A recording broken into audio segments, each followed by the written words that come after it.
BRR local news కి స్వాగతం. నెల్లూరు జిల్లా కోవూరు నియోజకవర్గం కొడవలూరు మండలం రాజుపాలెం గ్రామం వైసీపీ ప్రభుత్వంలో జరిగిన ల్యాండ్ మాఫియా గురించి తహసీల్దార్ కార్యాలయం నందు వినతి పత్రాన్ని అందించిన తెలుగుదేశం పార్టీ నాయకులు, KSRN M arts and science college old students మండల నాయకులు, నార్త్ రాజుపాలెం గ్రామ పంచాయతీ పరిధిలో సర్వే నంబర్ 256 మొత్తం విస్తీర్ణం 72 సెంట్లు భూమిపై కొడవలూరు తహసీల్దార్ స్ఫూర్తిరెడ్డికి ఈ భూమికి సంబంధించి ఆక్రమణ వివరాలను వెల్లడించారు. అదేవిధంగా హై స్కూల్ కు కాలేజ్ కు వెళ్లే దారిని గత స్థలాన్ని భూ కబ్జాదారులు రిజిస్ట్రేషన్ చేసుకున్నట్టు, దీనికి సంబంధించి ముందున్న అధికారులు సహకరించినట్లు, ఈ స్థలాన్ని కాపాడవలసిందిగా తహసీల్దార్ కార్యాలయం నందు తహసీల్దార్ సమక్షంలో వినతి పత్రాన్ని అందించి తమరు తగు చర్యలు తీసుకోవాల్సిందిగా, అందుకు సంబంధించిన భూమి వద్ద ప్రభుత్వ హెచ్చరిక బోర్డు ఏర్పాటు చేయవలసిందిగా కోరారు. కార్యక్రమంలో భాగంగా మందిపాటి ప్రవీణ్ రెడ్డి, కరకటి మల్లి, దిలీప్ రెడ్డి, తొవ్వర ప్రవీణ్, రమణారెడ్డి తదితరులు పాల్గొన్నారు. 72 సెంట్లు ఆక్రమణకు గురైన సంగతి మీ అందరికీ తెలియజేస్తున్నాను. అదేవిధంగా దాంట్లో 32 సెంట్లు జానా వెంకటరమణయ్య గారు బీఫామ్ పట్టా జానా వెంకటరమణయ్య గారికి ఇవ్వడం జరిగింది. కొరవ మిగిలినటువంటి 42 సెంట్లు ఈరోజు ఆక్రమణలకు గురై గత ప్రభుత్వంలో రిజిస్ట్రేషన్లు కూడా చేసుకోవడం జరిగింది అక్రమంగా. దాని మీద హై స్కూల్ విద్యార్థులు, కాలేజ్ విద్యార్థులు, పూర్వ విద్యార్థులు, గ్రామ ప్రజలు అందరి కోరిక మేరకు ఈరోజు తెలుగుదేశం పార్టీ ఆధ్వర్యంలో మేమందరం కూడా ఎంఆర్ఓ గారికి అన్ని వివరాలతో రిప్రజెంటేషన్ ఇవ్వడం జరిగింది. ఎంఆర్ఓ గారు వెంటనే అధికారులకు ఆదేశించి, అన్ని డిపార్ట్మెంట్ కూడా ఆదేశించి, నేను కూడా వచ్చి ఎంక్వైరీ చేసి వారి మీద కఠిన శిక్షలు తీసుకుంటామని చెప్పి తెలియజేయడం జరిగింది. రాజుపాలెంలో గత ప్రభుత్వంలో ఎన్నో ఆక్రమణలు జరిగాయి. వాటన్నిటిని కూడా తెలుగుదేశం పార్టీ తీవ్రంగా ఖండించి, ముఖ్యంగా ఎమ్మెల్యే గౌరవనీయులు వేమిరెడ్డి ప్రశాంత్ రెడ్డి గారి ఆదేశాల మేరకు ఎక్కడెక్కడైతే ప్రభుత్వ భూములు నార్త్ రాజుపాలెం పంచాయతీలో ఆక్రమించున్నారో అవన్నీ కూడా మా దృష్టిలో ఉన్నాయి. 1 by 1 ఒక్కొక్కటి ఎంఆర్ఓ గారి దగ్గరికి, కలెక్టర్ గారి దృష్టికి తీసుకెళ్లి వాటిని అన్నింటిని కూడా తిరిగి ప్రభుత్వంకి చెందేలా తెలుగుదేశం పార్టీ నాయకులందరం ఇక్కడ పనిచేసేదానికి సిద్ధమయ్యాం. మొదటగా ఈరోజు హై స్కూల్ కాలేజ్ ముందున్నటువంటి శివాయి గ్రామకంఠం ఏదైతే ఉందో దాన్ని తిరిగి ప్రభుత్వం వెనక్కి తీసుకునే విధంగా ఈరోజు మేమందరం కూడా వచ్చి ఎంఆర్ఓ గారిని కోరడం జరిగింది. ఎంఆర్ఓ గారు వెంటనే స్పందించారు.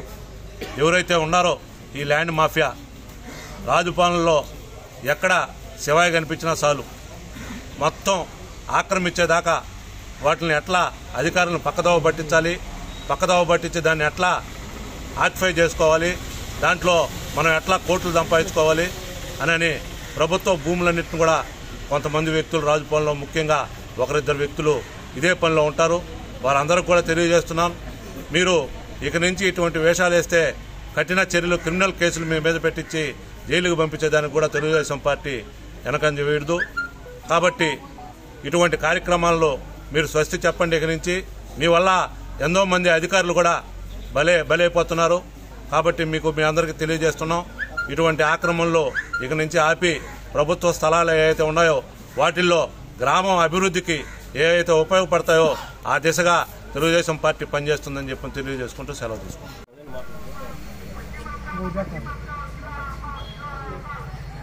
ఇప్పుడే మా నాయకుడు కిరణ్ కుమార్ రెడ్డి గారు చెప్పినట్టు హై స్కూల్ ముందు 2015లో పంచాయతీ నిధులతో 1,96,000 రూపాయలు గ్రావెల్ తోలడం జరిగింది. ఆ రోజు ప్రభుత్వ భూమి అయింది, ఈరోజు ప్రైవేట్ భూమి ఏ విధంగా అయిందనేది మన రెవెన్యూ అధికారులు కానీ గ్రామంలో ఉన్న కొంతమంది భూ కబ్జాదారులు వాళ్ళ యొక్క తెలివితేటలతో ఇక్కడ డిపార్ట్మెంట్లు మేనేజ్ చేశారు.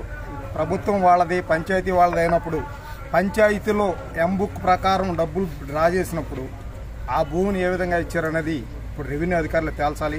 తహసీల్దార్కి కూడా ఆ విషయాలన్నీ వివరించాము.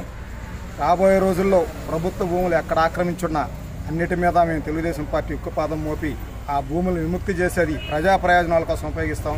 అదేవిధంగా 52 సర్వే నెంబర్లో కూడా గుంటను పూడ్చున్నారు. 148 సర్వే నెంబర్లు 2 ఎకరాల 40 సెట్లు అదేవిధంగా అన్యాక్రాంతం అయిపోయింది. అవన్నీ గుంటలు ఒక జనరల్గా అయితే సుప్రీంకోర్టు ఆర్డర్ ప్రకారం గుంటలను చెరువులను పూడ్చకూడదు. అయినా కానీ ఈ వైసీపీ గవర్నమెంట్ అహంకార భావంతో దురహంకారంగా దుర్వినియోగం చేస్తే అధికారాన్ని ఇష్టం వచ్చినట్టుగా భూమి రీసర్వేలని పేరు పెట్టి ఆ రీసర్వేలు ఇట్లాంటి ఎన్ని రికార్డులు తారుమారు చేస్తున్నారు. తహసీల్దార్ కూడా వినిపించింది ఒకటే, మేము గతం అంటే మొదటి నుంచి ఉన్న బ్రిటిష్ కాలం నుంచి ఉన్న దాని ప్రకారం డయాగ్లెట్ ప్రకారం తీసి పాత రికార్డులు పరిశీలించి దీని మీద యాక్షన్ తీసుకోవాలని ఆమెను కోరాం.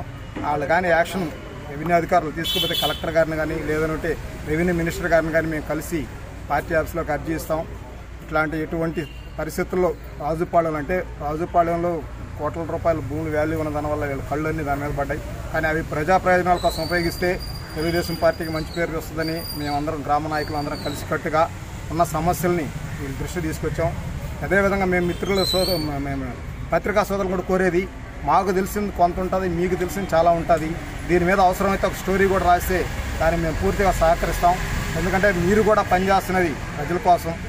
అట్లాంటి ప్రజలకి మీ వల్ల మేలు జరిగినా మా వల్ల మేలు జరిగినా మన తరతరాలు మన పేర్లు అనుకుంటారని విన్నవించుకుంటూ సెలవు తీసుకుంటాం.